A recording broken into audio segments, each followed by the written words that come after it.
Welcome to the Voices of Manufacturing, where business leaders across the industry share their unique challenges and insights. Brought to you by Dazuki.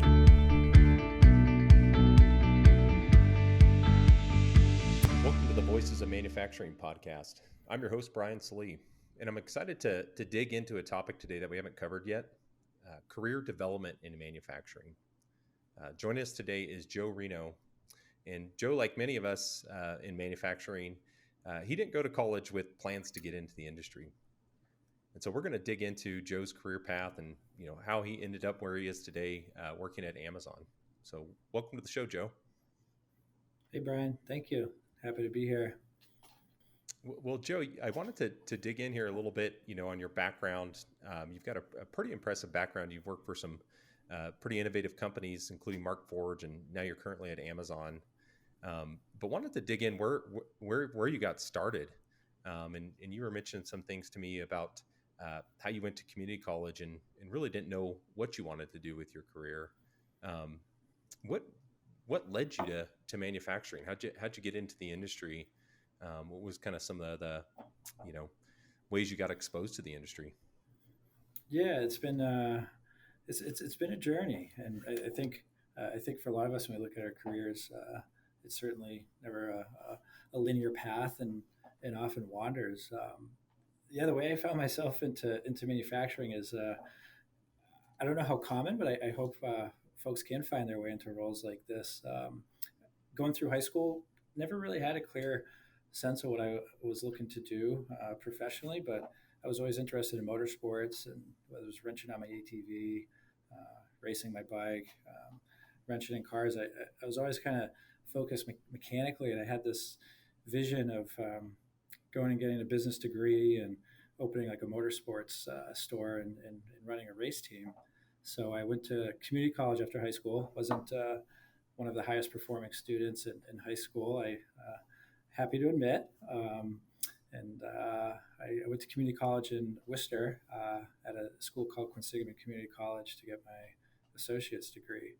And it was through a mentor, actually, that I met while I was a student taking a psychology class that helped get me into engineering. I explained kind of what I was interested in doing as we were going through classes, and he challenged me, which I didn't expect. He challenged me and said, "What are you doing here, Joe, in this associate's program?" And I kind of told him my vision for opening a race store and having a motorsports team. And he kind of chuckled at me a little bit. And I think his message to me was, "Joe, I don't know how an associate's degree in management is going to help you get there. Have you ever thought about going into engineering school?" That was the real start of it, right there. And this mentor, I mean, I guess, well, first thing, community college, right? It's obviously less expensive than going to a 4-year school. You mentioned, you really weren't the highest performer in high school.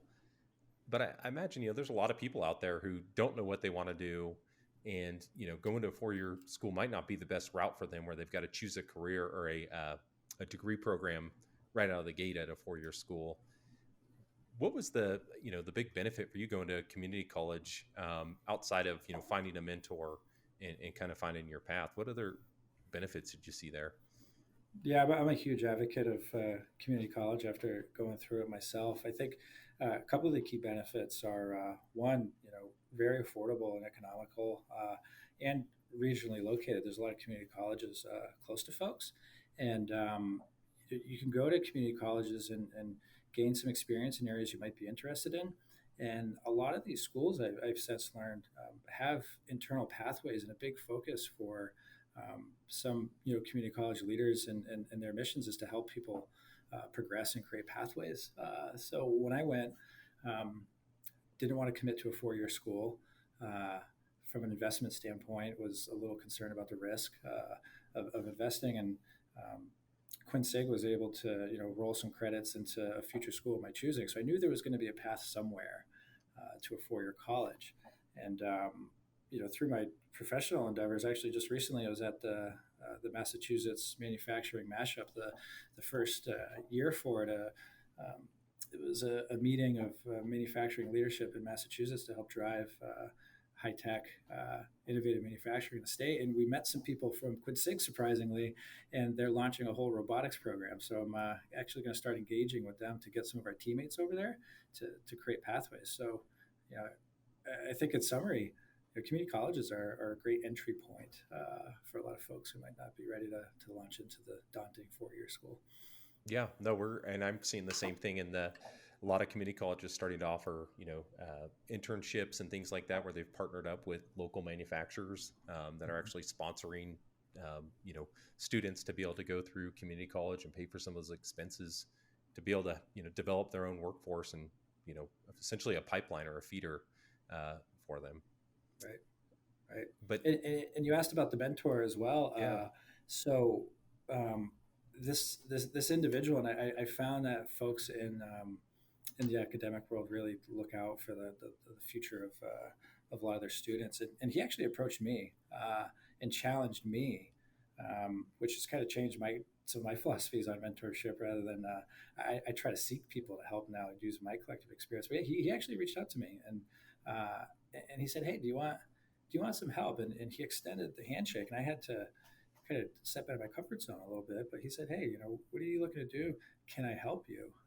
And that started a relationship. I actually still talk to him, and he helped me understand that there was a different path that I didn't know because no one presented it to me. I was just a little naive to it. So that was my key spark right there. gotcha. And this mentor, you didn't seek this mentor out; he found you. I'm curious to know, what do you think he saw in you, and why did he, extend his hand and offer to help you? Yeah, Professor Bartlomew. What I found from him is he's helped other students like this as well. And when I look at the professional landscape for myself, or an individual like Brian, Professor Brian Bartlomew, he wanted to see kids do well, and I think he recognized that some of the students coming into school might not be clear on their path, and it was kind of his ethos to help his students find their path and kind of challenge them a little bit. Yeah, and you were mentioning, Joe, now that you've had this experience, you had a mentor who helped you kind of find your direction. Now you're doing a little bit of this on yourself, where you're reaching out, trying to help folks out. Are you mentoring folks that you're coming across through these like what you call it, the Massachusetts manufacturing mashup? Like, how are you finding people that potentially could use a mentor? Yeah, one way that I'm kind of doing this now is I've lived it, and through kind of philanthropy and volunteering activities like attending these to drive a common mission, I'm pulling people in with me. So we were fortunate to bring some other colleagues to this event, and I received a great compliment coming out of it, which is something that I didn't expect to come out of this. I brought some folks on there, and one of my intentions on bringing them was to help expose them to other things going on in the industry, help expose them to other opportunities. And this woman made a key contact with a woman in manufacturing group, and she's going to help start like a little woman in manufacturing group at my current company. And she approached me after, said, "I've never experienced anything like that, and thank you so much for inviting me, Joe, because I didn't know that existed." And that was just so worthwhile to know that by reaching out, creating an opportunity, it opened up a new pathway for somebody. Yeah, I think that's really neat. I think that's obviously in an industry like manufacturing, where I think all of us are familiar with kind of the perception of manufacturing: dark, dirty, cold, long hours, things like that. People who are in the industry, part of our job is to help bring awareness to people who aren't in the industry of the opportunities in it. It seems like these, get-togethers and kind of mashups, whatever, alliances. There's a lot of them out there now. These are great ways to, like you said, extend a hand and invite people, kind of expose them to things they might not discover on their own. Mm-hmm. Yeah, you said something that resonates with me about maybe some of the misconceptions of what manufacturing looked like in the past. But today it's more of a digital factory, cleaner, higher tech environment. Our Lieutenant Governor, Massachusetts Lieutenant Governor Karen Polito, offered a keynote kickoff to the event, and one of the things that she said, which made me proud to be part of the manufacturing community, is that is creating a lot of opportunities for folks to mature, develop their careers, and to get involved in safe, rewarding, and kind of nurturing jobs that are going to help them. So, manufacturing is actually helping people up level their skills and find more satisfaction, whether it's financially, personally, or what they're doing to contribute. And the whole theme of the mashup was to help kind of support and drive taking more manufacturing into the state and into the country. Yeah. Well, I want to keep digging in here on your career journey. We talked a little bit about community college. You found this mentor, and then from there, I know you went to Worcester Polytechnic Institute. Mm-hmm. And what happened there? What degree program did you get into? And at that point in time, did you realize that, hey, I want to be, get into manufacturing at that point, or were you still trying to figure things out? At that point, I did not know I wanted to get into manufacturing. What I did know is that, my mentor kind of helped me understand, hey, Joe, like, you're technically inclined, you like math and science, you like, motorsports. Maybe going into an engineering field would, one, find a good way to apply your skills, and two, help you earn a good wage and some good income. So maybe someday you can start that motorsports team. So I'm like, all right, this sounds good. And I'm a Massachusetts native, and I kind of laughed at him when he suggested I could go to WPI, which, I just didn't have that confidence in myself. And he helped me instill confidence in myself and help me through the application process. I attended what we call WPI as a mechanical engineering major. I went through that for a few years. And one thing I learned at WPI, which is key, we have two pillars at WPI: theory and practice. Our theory happens in the classroom, and our practice happens in the shop. And a couple years into my program, I found myself gravitating more strongly to the machining, the turning, the industrial engineering, and some of the more fundamental manufacturing disciplines. And I actually changed my major halfway through. I mentioned that we're always on a journey, so I changed to manufacturing engineering, which was perfect for me because it really tied the kind of the theory of what we were learning from a scientific standpoint to the practice of actually making parts. And the Formula SAE Motorsports program really helped tie it all together, and that was the big aha moment for me when I learned that, wait, I can study engineering, I can design and develop parts, and I can build a race car, and I can race this thing. That really helped me embrace and love manufacturing and set it off. I love that story. That's so neat because it seems like it was really the hands-on experience. You started machining your own parts, started building the race car. That's when you really realized, hey, manufacturing is potentially an awesome career opportunity for me. It was, and I was blind to it. I didn't realize that there was so much complexity and opportunity within a manufacturing discipline, and that was just the basis of it. As a undergrad student, I didn't really have a full grasp yet on even what my first job would be, but I knew I wanted to design products. I wanted to build things. I wanted to get my hands dirty. That's cool. That's really neat. And what I'm thinking about right now is I know you've got, your experience with Markforged, which we're going to talk about in a little bit here, but you kind of look at, what's happened, over the last decade and a half or so. It's really the last decade with like 3D printing now. Now you don't even have to be in college to kind of discover where your interests might lie when it comes to like building things and, like you said, being kind of mechanically inclined. And I have an off-topic question here for you, but have you seen, through Markforged, 3D printers coming into the schools and the classrooms? Are you starting to see, more younger students, show interest in, getting into manufacturing because they've been exposed to 3D printing? Yeah, that's a good question. I think that the advent of a couple things, right? one, Legos, like, folks who love playing with Legos and putting things together.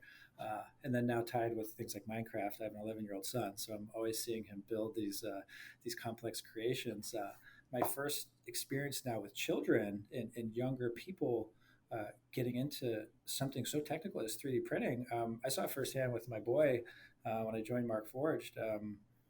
My boy was like 6 years old, and I remember bringing him into the plant, showing him the printers, and it blew my mind when I showed him this simple little software called Tinkercad, where you can do simple extrudes, stacking. He designed his own little fortress in Tinkercad and 3D printed apart, and the kid's eyes lit up. And at that point, I knew that I needed to start looking, and we collectively, need to start looking at how do we get these 3D printers into schools? How do we start driving technology into the youth through maker spaces and things like that? So we are seeing more young people coming up who understand the technology. Today I was interviewing somebody who was talking about using a 3D printer in their tech school 2 years ago. Never would have been the case a decade ago. Yeah. It's really interesting what's changed since you were in school and to where we're at now, obviously, for getting people exposed to manufacturing. But, maker labs is another thing that we've seen a lot of, whether it's at a school or, just in the community, having a maker lab where you have access to all this equipment and different types of machinery that you just never would have had access to before. Again, just additional ways for people to get introduced to manufacturing. Yeah, and I'll say, further, anyone who's interested in getting exposed or even supporting, a great way to volunteer, a great way to support your time, or even fund a project. There are a lot of maker spaces and a lot of labs within our own communities, in our own student centers that could require help, whether it's like an hour a week or a couple hours a month of folks who understand this to help teach kids what's going on and maybe spark that future opportunity like Professor Bart sparked in me. Yeah, that's a great tip there. Moving on, we talked about, WPI, you got that hands-on experience that really unlocked kind of, the vision, or I guess the desire to build things and to get into manufacturing. You got your first job at, I believe it was Incom. Correct. And you're coming in as a new grad. Mm-hmm. And, what tips do you have for someone who's coming right out of college or, right out of technical school and, coming into manufacturing? Most plants are big and, it's intimidating, new equipment, new machinery. You've got people who've been doing it a long time. What did you learn, kind of in your first few years there that helped you kind of accelerate your career development? Yeah. A couple of things there. One thing I did not do, actually, I'll start with a little self-reflection. I wish in college I leveraged internships a little bit more effectively. As a collegiate student, I was landscaping and having a ton of fun on summers, which is great and is needed. But I see a lot of students coming through internship programs. So whether it's second, third, or capstone programs, embedding in a local company is a great way to get your first exposure to a business. So whether it's a 3-month or 2-month internship, I highly recommend anyone who's interested and has the opportunity leverage those internships to get some diverse and broad experiences out in the industry. Now taking that to first year, it's very intimidating. You're in school for 4 years. You're kind of, or more in my case, trying to find your way. Finding something that interests you. I always told myself I didn't want to make pencils. I thought it'd be boring. I wanted to do something that was kind of unique and technical.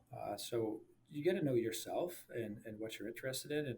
And for me, I was interested in technology, and it was abstract, but I found a company called Incom, close to home.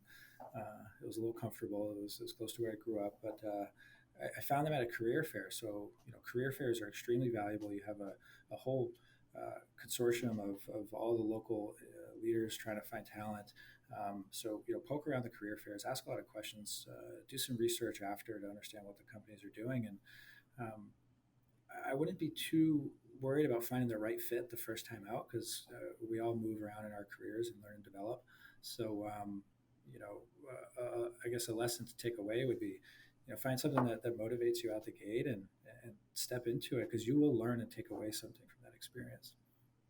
Um, and then once getting in, I mean, be curious. So for me, my curiosity helped manifest my growth, because I'd see different things going on in different departments, and I know a lot of companies are always looking for help, and they want their employees to show interest and be engaged and be curious. So don't hesitate to say, hey, what's going on in that work cell next to me? What's Bill doing over there? What's Frank up to?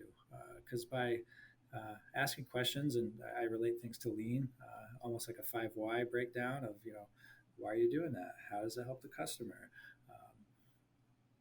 Why aren't we doing it this way? Bring your ideas to the table and share your ideas, and that will create pathways for you within your own role and beyond.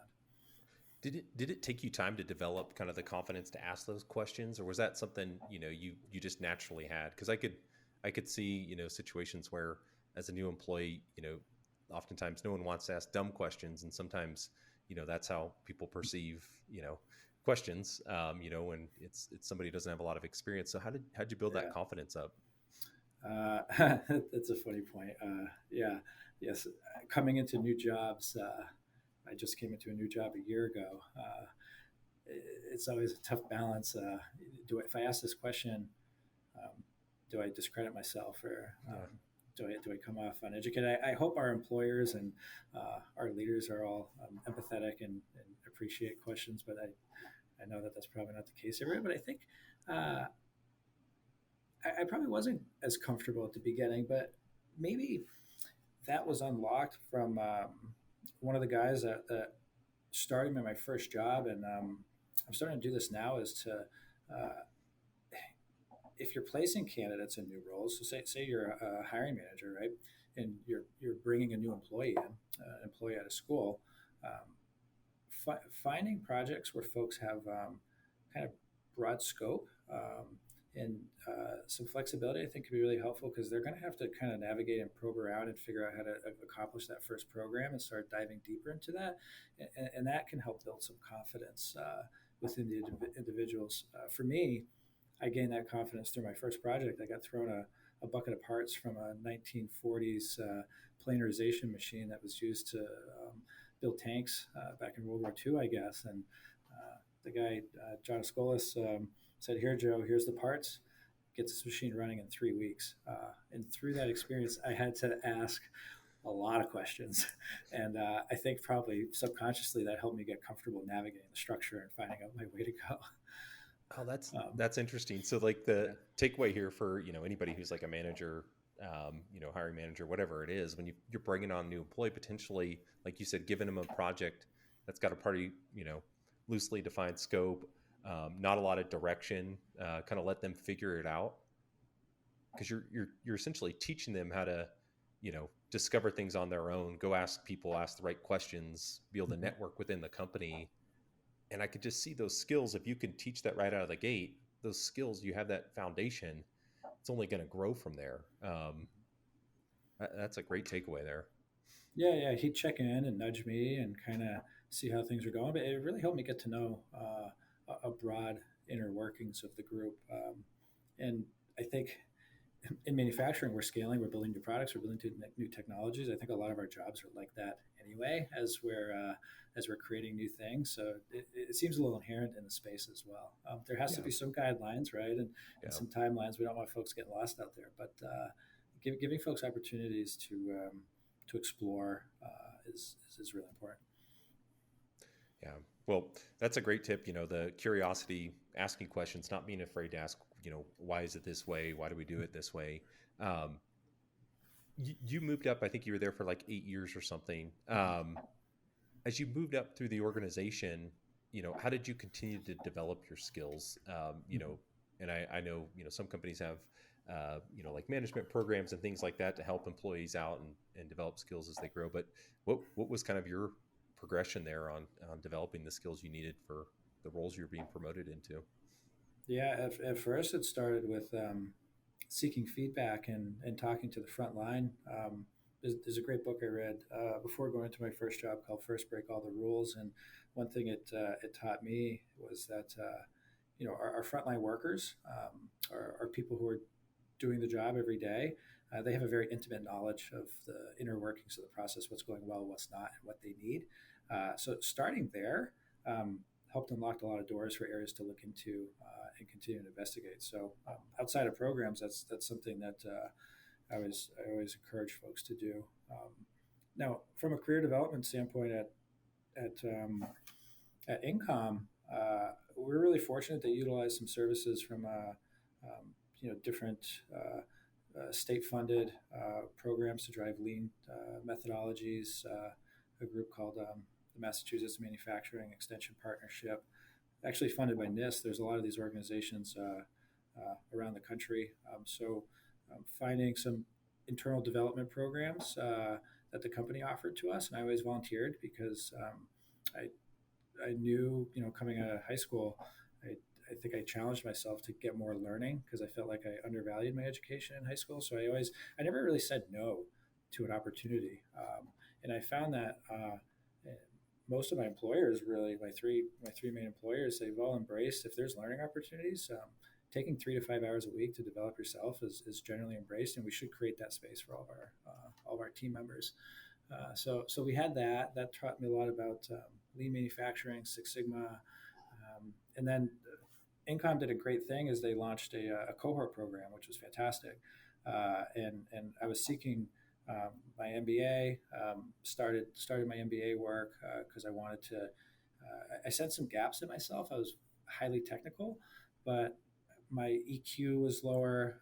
I didn't connect with the program and the process as effectively as I knew I could, because if we think about our three key inputs in manufacturing, it's the people, the process, and the tools, and the people are the biggest component of that. So Incom launched an MBA program, a Masters of Organizational Leadership cohort with Nichols College, and I recognized that was going to fill some big gaps that I had through some performance reviews and some feedback from leaders in the org, but just from my own kind of reflections, understanding it, working with people in organizational structures was going to be critical to drive the types of programs we wanted to drive. Yeah, and just to dig in on that a little bit, it sounds like you were pretty self-reflective, but you also had, performance reviews that kind of identified some areas you can improve. Could you give an example of, I guess, situations where you realized, hey, I'm maybe not prepared as I need to be able to manage a team or to motivate people? Like what was it that, you needed to improve in? Yeah, one key thing was understand that not everybody thinks or acts like me. So when I was trying to run programs, as my programs became more complex, I would have different stakeholders in the programs. I would have stakeholders from procurement, from finance, from engineering, R&D, and I always found it was difficult to align with some folks with my management approach and style. I would always use the same style for every interaction. And one of my major takeaways from my leadership program was learning to understand individuals and how they work, and curating unique and tailored approaches to different groups. And some of the ways that manifests itself is giving some people more time to work on the programs and develop their solutions. Other ways like probing, asking people some different probing questions to help drive open mindfulness, and it really helped me navigate to help people to success and kind of pull the broader team together. And so you went back to school. You got this, I believe was it MBA or MS degree in leadership or organizational leadership? Yeah, Masters of Organizational Leadership. Got it. Okay. And as you mentioned, this helped fill some gaps. But then, you ended up leaving the company, it sounds like, or I shouldn't say sounds like, you did, and you went to work for Markforged, which was a startup essentially at that time. I don't know how big you guys were. Yeah. What were you thinking at this point in time in your career, going from a place where you have a ton of experience, they've helped you, obviously develop as a person and in your career, and then you're going to go to essentially a startup? Yeah. What I found was while I was at Incom is after going through my MOL, Master of Organizational Leadership, I started generating a lot of ideas from the case studies and from some of the programs. And I wanted to make broader impacts in with like restructuring how we did product development, how we did team development, how we promoted from within. Became very important to me when I recognized the value that the people had in all of our success. So I started looking for opportunities. I spent 7 years at Incom, which is I think a long time for a first tenure job. You tend to see folks, maybe 3 to 5 years in their first job to get some different skills. And moving around is great. Fortunately, at Income, I could move around within the job. I was in manufacturing, I was in R&D. I went through product development and ended up launching a new business development line there.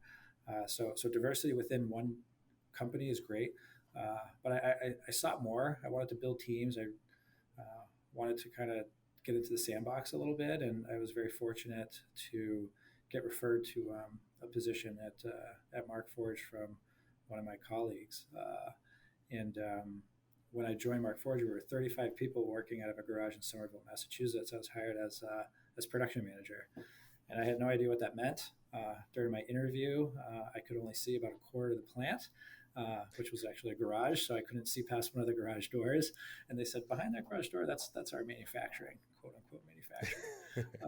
And coming from a company that was investing in career development, it was close to home, great people. I was very nervous. It's like, what am I getting into?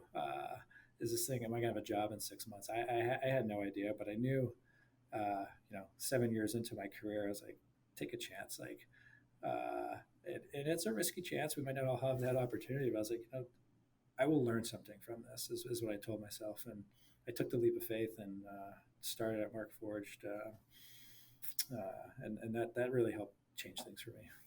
Yeah, that leap of faith, like, I mean, how did you have the confidence? Because I think that's where a lot of people, would get stuck, right? You've built up all the relationships at Incom, you've got the experience there, they're investing in you, you know the company really well, and then here you are going to go work for a startup essentially, where, like you said, you might not have a job in a year. Right. Where did the confidence come from to think that, did you just know that, hey, your skill set was, desired enough that you're going to be fine no matter what happened at Markforged? Is that what gave you confidence to make that move? You could call it confidence or foolhardiness, one or the other. But I'll go back to mentorship again. I had a guy, Scott Fallen, business development manager at Incom. I traveled with him. We went to trade shows, and he'd give me good, candid feedback on interacting with customers, and he ran these internal development cycles within our teams. And I always looked up to Scott, and I sought Scott as a mentor, actually. So that was kind of one area, and Scott helped me get this job. I'll tell you that story, but I always looked up to Scott because I recognized through my experience, like, wow, this, seeing different people performing, I was like, I want to emulate different pieces of these people. So if I look back in my career history of like, I've probably over-indexed at one point. I may have emulated Scott too much. Sorry, Scott, but and Scott and I joke about this, right? But and I've learned to absorb, different pieces that kind of fit my philosophies as I've gone through. But I approached Scott, and Scott had left the company at that point. But I approached him. I said, "Hey, I got this offer. This company, it's Markforged, 35 guys. They've received like $20 million in funding. They're working out of a garage, and like I'm really interested. I want to take a jump, but I'm concerned. I'm nervous." And Scott was great. Scott actually gave me the confidence. Scott, we went on his boat and drove around the lake, and I kind of explained to him what was going on. And he goes, "Listen, Joe, if you don't take this opportunity, you're stupid, because you're going to be exposed to so many different things in such a small business, in a startup environment like this, that you're going to learn a lot. And I've seen that you ask questions, and you don't take yourself too seriously, and you listen and you take feedback." He's like, "Do it. You're not going to get everything right. You're going to make a lot of mistakes, but if they're starting up a company, like everyone's going to make mistakes. You guys, I'm sure, will support each other." And I was very pleased to find that was the case. And I took the job, but Scott helped. My now wife helped as well. When I was I got a job. What do? What if this thing fails? And I had a good support network at home too. What motivated you to make that move? What did you see at Markforged that, you know, what made the risk worth it for you? Mm. Uh, 3D printing, sexy, Yeah. and new and very exciting. Um, but also, I I wanted to have an opportunity to try. I failed a lot along the way in my journey, and I've been an athlete, and sometimes you win, sometimes you lose, and but you learn from it. You get up, you learn from it, and I knew that it would. At least I hoped, and it certainly has. That it would teach me some things, and that I would learn from it. And it was extremely challenging. One of the most challenging things I've ever done in my life. My 5 year tenure there, but I wanted to change. I really wanted to change, and I wanted to see if I could succeed in an environment without those kind of leaders that coach me. It's kind of Nick Saban, Bill Belichick-esque kind of stuff. Like I'm going to go do this myself. Yeah. Do you think, your 5 years at Markforged is that the most amount of growth that you've experienced, in your professional career at this point then? Yeah, hands down, without a doubt. When we started, we were a loosely organized team of production staff. I remember my first day working on the job. It wasn't quite like undercover boss, but I remember going on the line like, "What time do you come into work? And how are you trained? And how are you taught about this position? Where are your work instructions?" I remember kind of poking around some things that seemed very natural and standard to me, and I learned very quickly in that environment that those things didn't exist. So um, I had to really get out of my comfort zone because I kind of had a lot of that put together at Incom, and I had to work with it, and I had to kind of figure out how to build systems, build teams, develop complex organizational structures, influence financial decisions in a very tightly managed a startup environment. So it's through scaling and developing business plans and growth plans really challenged me in ways I never anticipated. I didn't realize what I was getting into, but in hindsight, extremely valuable and rewarding. Yeah, it's one of those situations you don't know what you don't know, right? Until you get into that situation. Yeah. Um, for people in our audience that, might be considering going to work for, a cool, innovative, manufacturing startup or, whatever type of company it might be, what's one piece of advice you'd give them, when they maybe are, fearful of that, they don't know what they don't know, and they've never built a team before, they've never had to, build processes from the ground up. Like, what's something that, you can share here that gives them some confidence? Yeah, I think one of the biggest things that I latched onto was there are a lot of people going through the same thing as well, and I to go into a space that has a very vague mission. It's you're not quite sure what the future direction might be. You can get in there and help craft that mission and seek seek advice from your customers and your stakeholders to learn like what is valuable to the relationship, whether it's a customer relationship or the team relationship, and then latch onto that. If you put the relationship first um, with the customer and with your team, um, everyone's going through this with you from a customer and from an employee relationship. And if you focus on those relationships and those experiences, I think you'll find your true north. Great. And one other question for you, Joe, in this, journey going to work for, again, a startup, um, and I think this applies to other roles as well. If there's someone there, if there's no one there that's been there, done that before, and you're the one having to figure it out, who do you learn from? Where do you learn? Like, were there outside resources that you used?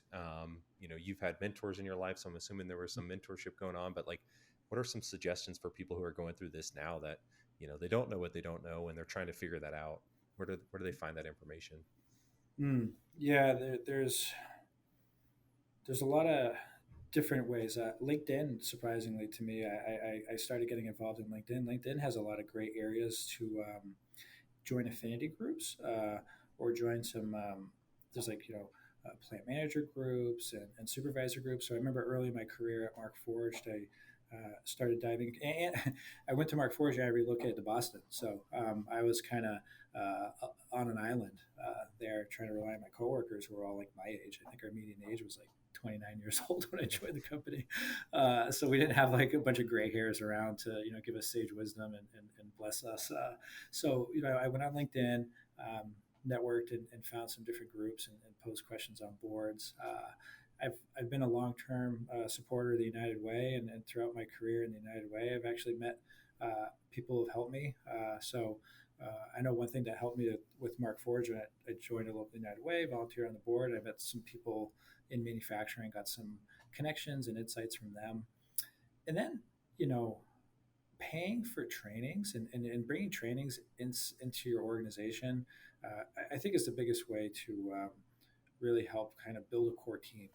I've done this multiple times. I'm doing it right now again. Is finding partners like I mentioned the Massachusetts Manufacturing Extension Partnership, or you might look on NIST, National Institute of Science and Technology. They have a lot of resources in every state, and bringing in some leaders and focusing on things like you know. For manufacturers, right? Thinking about our lean principles, our lean methodologies are very core. And then think about kind of leadership opportunities. We're kicking off a supervisor cohort to help train some of those same skills that I learned along my career. And if you can drive that to your frontline workers and get that education as close to the front line as you can, what I found is that builds high engagement directly from the factory floor up, and those people become your future managers, and they will carry that torch, and they'll take ownership and drive your business to levels that you never thought possible. That's a really great takeaway. So pushing that development to your frontline workers, giving them opportunities to develop themselves, with outside training or internal training, but it's really that investment in those frontline workers that could help feed your pipeline of future supervisors, team leads, managers. Yeah, and it's not only the training; it's the decision making also. Give them the authority to make decisions, right? And support them in failure, just like you'd support them in success, because we're all paving the way here. Whether it's a new startup work cell, a startup company in a large multi-billion-dollar organization, you might have MPI programs. You're going to go through this kind of cycle of forming your team, norming your team. There's healthy conflict in there, and then you get through that performing stage, and you're going to go through those cycles as you bring new team members in, as you bring new products in, as you restructure. So that this is cyclical, and I think we will all continue to go through this in phases. Great. Well, Joe, just one other question for you before I jump into. I got kind of a little rapid fire here. I want to ask you a few questions. This last one, you left Markforged after 5 years. You're now at Amazon. How did that experience at Markforged prepare you for the role you're doing, currently at Amazon? Yeah, I wasn't sure how it would prepare me, and now that I'm a year in, I've got a great sense for being open to change and in myself being open-minded as well. Large companies, small companies, we all, I think, have that entrepreneurial and startup nature in us if we're fortunate enough to be growing. And I find my experiences here very similar in that we're constantly developing, we're constantly building new structures and new skills. I think of Reid Hoffman's podcast, Masters of Scale. He talks about every 10x of scale, you have to reinvent all your mechanisms and processes. So by going through that experience at Markforged, I'm not surprised when we have to, work through ambiguity and figure out how to, retool ourselves as leaders and support our teams to continue to innovate and approach things differently. Now we're in a pandemic, so we're all approaching things differently now. Yeah. And the biggest microcosm of a startup is like, hey, we all are figuring out how to work and balance and kind of navigate this separately. And I don't see joining a new job any differently. Like we're all kind of approaching things for the first time collectively. Great. Well, Joe, I appreciate that walkthrough of kind of your career progression here. And I just got a few other questions for you before we wrap up. Call this our rapid fire section here. Um, One of the things I know every manufacturer that I've been talking to is dealing with this, and it's a skill shortage where they're just not able to find people with any experience in manufacturing at all. And the people they are able to find, maybe they were working at Walmart previously or in retail or food. Um, how are you seeing manufacturers adapt to this challenge? Yeah. You touched on a couple things there with the retail and food industry as we've gone through this change in our economy and um, our, our lives here. Um, Jobs are changing, and manufacturing jobs I think have generally been in high demand, and um, now manufacturing is ramping up. People are scaling, people are hiring, and we're having to look for folks who are coming to us with no prior manufacturing experience. And you know, I think 4 years ago, if I looked at a resume for a manufacturing job that didn't show manufacturing, I might not have considered it. But today, we're actually seeking out those types of candidates because they're finding that folks are looking for more opportunity to grow, more stable income than they may not have been finding in some of those other industries that we're starting to pull from.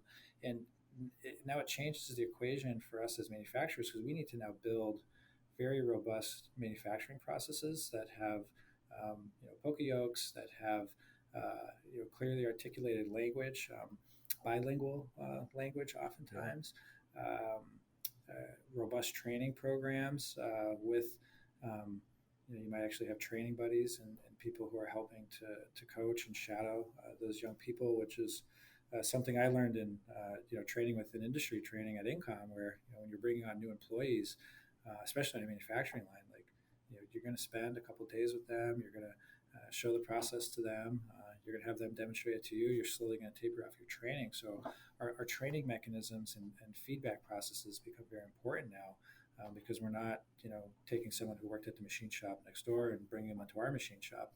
We're training them on all new processes, and I think our technologies are so different too. Where if I found someone in textiles, it's completely different than robotics. It's completely different than 3D printing. So even within manufacturing, relatable skills between manufacturing jobs aren't always there. Great. So a lot of investment in training. It sounds like. Next rapid fire for you. We talked about this just briefly, and you mentioned, the governor of Massachusetts kind of calling this out, but this perception that manufacturing's old, dirty, and unsafe. What can we do? What can folks in the industry do to kind of dispel this myth? What are you seeing from manufacturers? As they're trying to recruit people to showcase that it's innovative, it's clean, it's safe now. Recruiting is interesting to the extent we can from a recruiting standpoint, showing videos or any content to the candidate about what's actually happening in our factories. I think can be very impactful because folks do come in with preconceptions, and I think a lot of times those preconceptions are molten metal and castings and stamping and rail cars driving through, but manufacturing doesn't look like that today. I know when I was fortunate to work on a team to build a factory in Billerica for Markforged, I wanted white epoxy floors, and everyone thought I was crazy.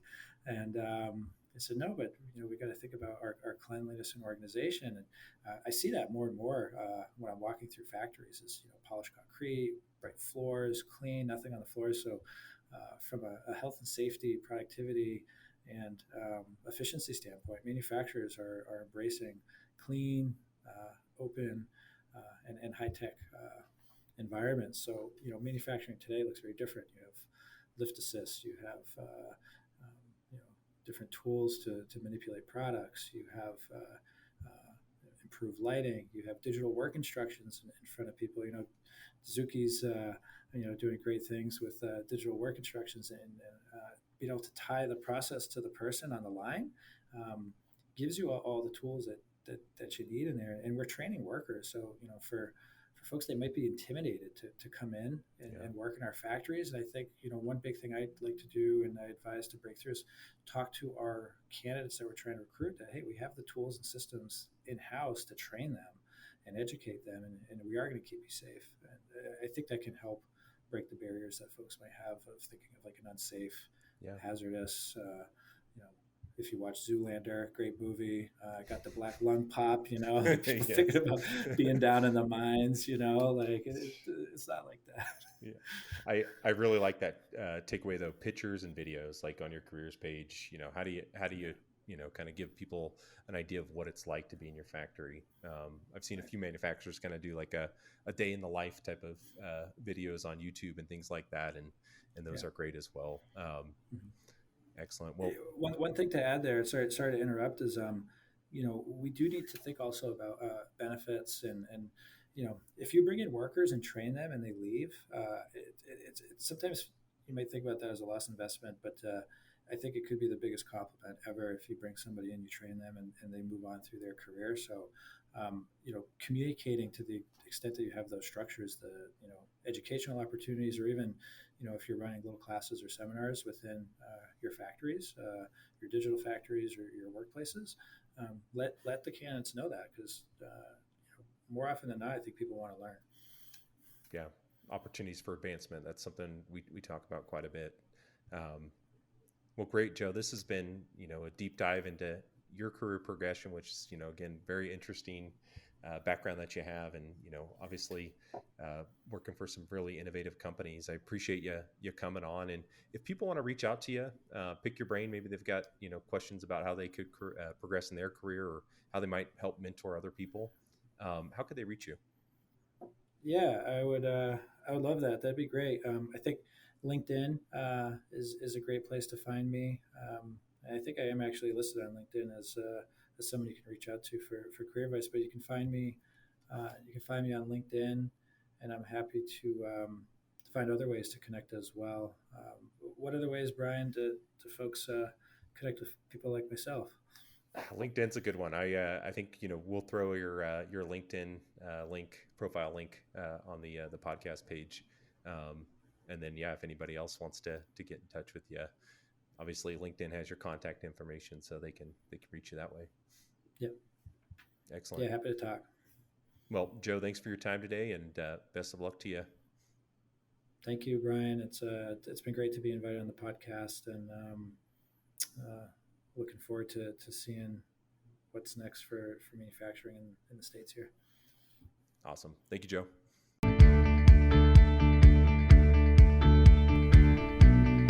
Thank you for listening to the Voices of Manufacturing, brought to you by Dozuki. To stay up to date, subscribe to the show on iTunes, Spotify, or wherever you get your podcasts.